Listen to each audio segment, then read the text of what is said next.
In this position, ChatGPT sacrificed the rook!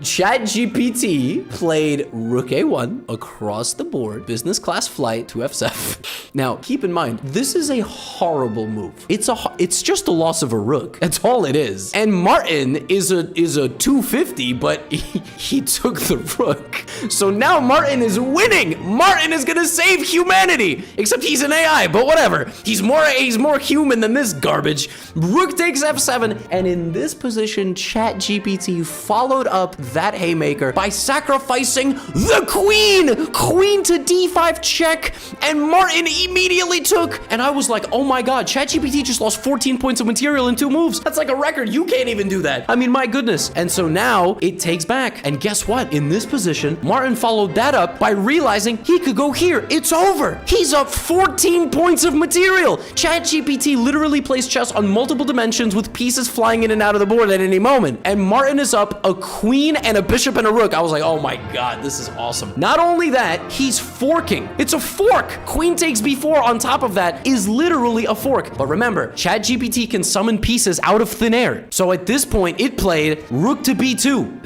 It turned its pawn into a rook, which is not allowed, but you know, God bless. Except it literally solved nothing because this is still a fork. And Martin was completely fine with this turning into a rook because he's smart. And when the rook when the pawn turned into a rook, he played queen e1 check. He doesn't care. Queen e1. But now ChatGPT pulled a Pegasus. It pulled a darts from Yu-Gi-Oh! And it started messing with the rules. In this position, ChatGPT played rook takes e1. And when I asked it which rook took on e1, it said on d1. Not only did it spawn yet another rook, it captured Martin's queen, which is a big loss. That is a big, big loss, leaving Martin with just 4 pieces to fight against these 3. Martin, rook c8, a mercenary, a fighter. He will go down on his sword. Rook to c8. In this position, ChatGPT played rook takes d5. Rook takes d5. That's not allowed. It self-captured a pawn that wasn't even on the same file. Now, Martin played bishop e6, which is an excellent move. Bishop e6 is brilliant because it pins the rook, skewering the